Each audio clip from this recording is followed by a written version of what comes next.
am founder of WineRx. And the reason I'm here today is because I'm here to tell you about our product. It's for women that can't take advantage of health benefits of wine, and everybody knows there's a lot of health benefits out there, especially for red wines. But they don't enjoy it because women also suffer headaches and migraines more often than men do. So, first of all, what I'd like to ask the audience is there anyone here that does get a headache really easily when they drink a glass of wine? Okay, I got a couple. How many of you know someone that gets a headache really easily when they drink a glass of wine? So it's a large number of people. I just want to start out by saying that all the ingredients are FDA approved, non-GMO, dairy-free, gluten-free, and no artificial colors and sweeteners. So how can women benefit from this drop that goes into your wine? Cardiovascular disease is the #1 cause of death in women. Women actually lose estrogen as they get older, and because of that, their HDL, which is your good cholesterol, actually decreases, which puts women at a higher risk for cardiovascular disease and stroke. So consuming wine in moderation, again, in moderation, it can be beneficial to decrease or increase that HDL and prevent these blood clots. If a woman can't have a glass of wine due to sulfites and tannins, she can't take advantage of its many health benefits. There are no other products on the market that reduce both sulfites and tannins. There's lots of market research on the health benefits of wine and a lot of research on the adverse events from sulfites and tannins. And there are other adverse events. There's indigestion, there's red noses, there's blotches, there's all kinds of things. But the barrier is educating the public and the availability of my product. The problem, sulfites and tannins in wine. There's at least 1% of the population that has an allergy to sulfites and tannins in wine. Interestingly enough, 1% of the population has a gluten allergy. There is a larger population that, though, has a mild sensitivity to headaches and multiple adverse events, and the same holds true for gluten. As a matter of fact, a lot of people buy gluten-free products just because they think it's healthier. And you look at 1% of the population, now we have aisles and aisles of things in the grocery store to help people that even have a simple side effect. 1 in 4 women actually get migraines over men, and studies have shown that food and drinks that are aged with preservatives actually do trigger these migraines. What is it? It's a sulfite and tannin reducer. It reduces these preservatives to reduce the headaches, the health benefits of wine without the headache. This is prehab, not rehab. So if you ever get up and you have had this much wine, you're going to have a headache. This isn't going to help you. But many of us have this little glass of wine, and we feel like we've had this glass of wine because we have this sensitivity to these ingredients.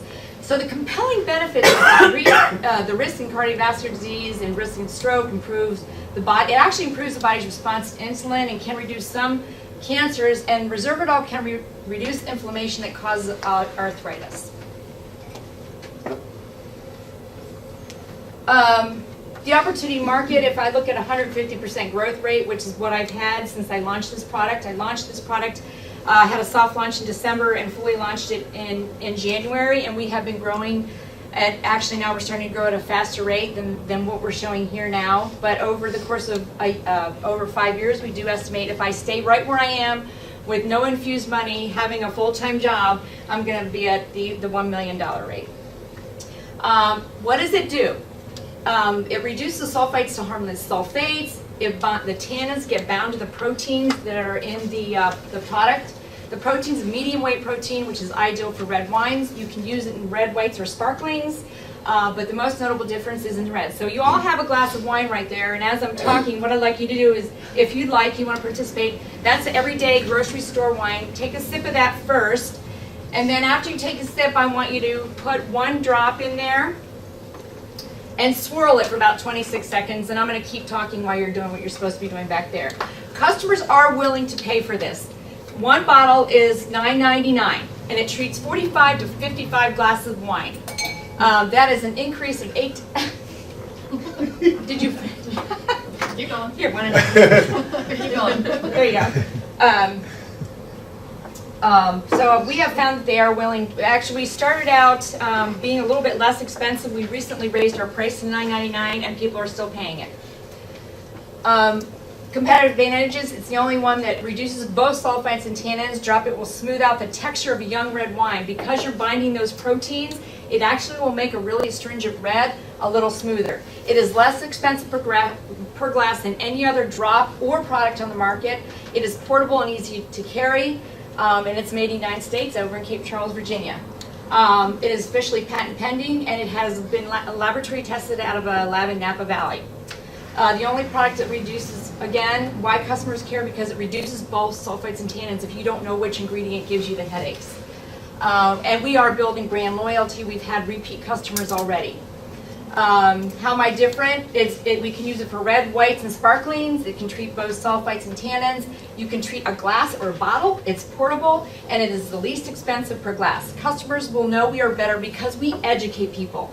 A lot of drops on the market, they just throw them in the store and nobody knows what they are. Here's some qualified buyers with their reviews. We've had all 5-star reviews. We even have a young man here that had a really nice review, and he's actually stopped by our booth at several wine shows. So it's important moving forward into the future to get this into chain markets to sell wines. Right now I'm at wineries, I'm at wine festivals, and I have an online store, and the online store is doing really, really well. It's already turning a profit. It's laboratory tested out of Napa Valley. It's trademark and patent pending. The launch was in January 2017. We are doing radio marketing, and we've had large success at wine festivals and online orders. I have a degree in biology chemistry. I have 3 advisors with degrees in media and visual design, and 3 independent contractors working at the festivals. So does anybody else have any questions? And because I think my time's going to be up. I know it's a lot of information in 7 minutes. All right.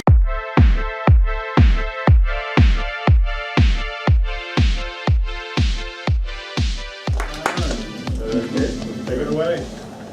So, at what point will this, your business be successful enough to make you do it full time? A lot of this depends on what type of capital that I can raise in order to get this into mass production and get a contract from even one large retail. I think if I got an order from one large retail store, I believe that I could quit my full-time job. It's doing really well. We tripled our sales in May. Our sales were phenomenal, and it was a mixture of everything. It was online sales. It was our wineries. They, of course, are all open now. I had to rush an order for Memorial Day because they sold out in the first weekend that they had it in their winery. So they doubled their order, and I have people coming back. Matter of fact, one of those comments that were made by one of my buyers, she just purchased her second order online because it really has worked for her.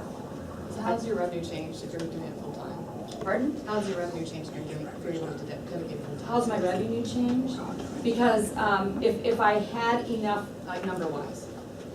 how does my, I guess I'm Well, not what are your understanding. numbers now? My numbers now is that I'm basically at about $3,000 per month is what's coming in.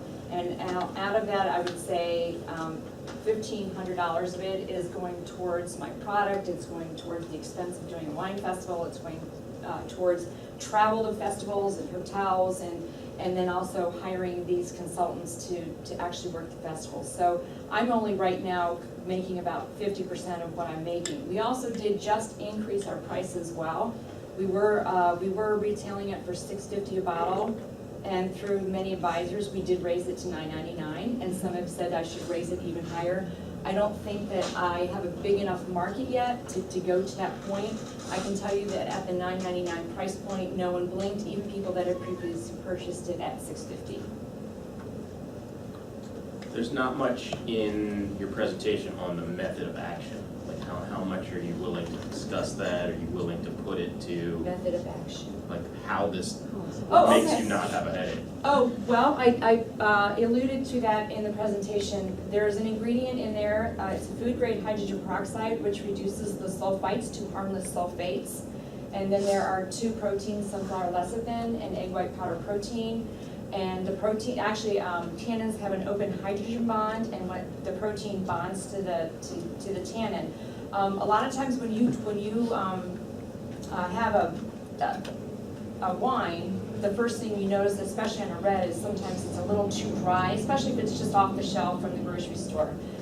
That's because those tannins see your tons of protein, they're going, yay, let's go get it. And they tag it, and then you get this real puckery, astringent type of feeling. And a lot of times people will tell you that, eat red meat when you have red wine. It's not that red meat goes any better with red meat or steak or fish or shrimp or anything else. It's just that if you have a piece of steak in your mouth, those tannins are going to attack the meat, the protein from the meat in your mouth more so than it will attack your tongue. But that's how it works. Would you be willing, or have you discussed going and doing some sort of clinical evaluation of the efficacy of the product? Yes, through the university or something? Yes, I did. We did a study through a laboratory in Napa Valley, and with the sulfites, basically they did it on, they had a control, and they had where they added 1 drop per 4 ounces, 2 drops, and 3 drops, and the sulfites, by the time they added 3 drops, were not even measurable. They had gone, and then the proteins, what we found was with the tannins that we reduced, they actually did what they call a polyphenol panel. This is all very technical. Did a polyphenol panel because tannin is in that family of polyphenols. And we had a reduction, out of the 10, we had a significant reduction in 5 of those polyphenols. I am in the process also of getting someone who is a professional sensor taster. I have had 4 sommeliers test my product. I actually had 1 sommelier on a radio telling people about my product before he'd even talk to me. So yes, I am doing ongoing, and I would be willing to share the data because the data is good data. Is this product a food or a drug? How is it considered by the? It's interesting that you asked me that because when I've gone to Total Wine, I've gone there personally. I've gone there, online, and they can't find that, they can't fit me into a category, and because of that, they've hesitated on contacting me. So it's like an additive. It's like adding cinnamon to your coffee. It's like adding vanilla to a milkshake. It's more of an additive because it's all food safe. There's nothing in there that is not food safe. Are there any differences in the liabilities between whether it's considered a food or a drug or any of that? No. I have really good liability insurance. The only issue that I had to deal with was if any of my ingredients were recalled. I do have insurance to make sure that if any ingredients are recalled, I'm covered. How Yes. long does it take you to make these, and how many of them can you make in a year?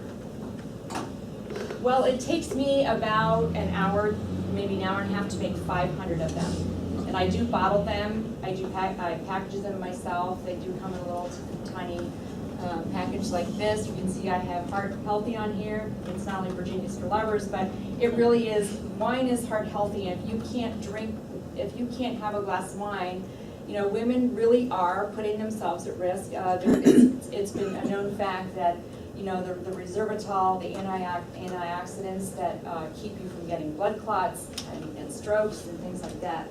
So, in April of this year, the American Cancer Society put out a report that said women who are drinking multiple glasses of wine a week are more likely to get breast cancer.